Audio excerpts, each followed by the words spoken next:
దత్తాత్రేయ స్వామికి గృహస్థు రూపం కూడా ఉంది. ఆ గృహస్థు రూపానికే అనఘస్వామి అని పేరు. ఆ స్వామి అర్ధాంగి అనఘాదేవి. ఆమె సాక్షాత్తు లక్ష్మీదేవి అవతారం.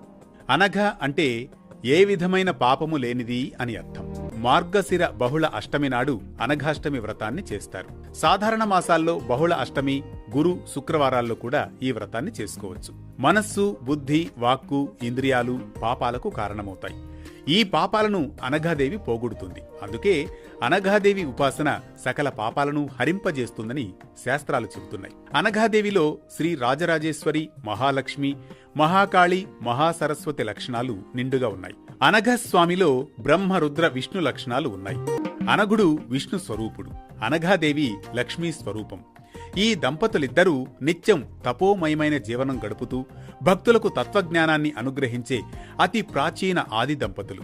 వారికే అణిమ, లఘిమ, ప్రాప్తి, ప్రాకామ్యం, ఈసిత్వం, వసిత్వం, కామావసాయిత, మహిమ అనే అష్టసిద్ధులు పుత్రులై అవతరించారు. ఇక అనఘాష్టమి వ్రతం పూర్తయిన తర్వాత 5 అధ్యాయాల కథల్ని చదవాలి. వాటిని అందరూ శ్రద్ధగా వినాలి. ప్రతి అధ్యాయానికి చివర హారతి, కొబ్బరికాయ, నైవేద్యం సమర్పించాలి. స్వామివారికి నైవేద్యంగా వివిధ ఫలాలు, పంచకర్జాయం అర్పించవచ్చు. శ్రీ అనఘాదేవి అష్టోత్తర శతనామావళి పారాయణం చేస్తే శుభ ఫలితాలు ఉంటాయి.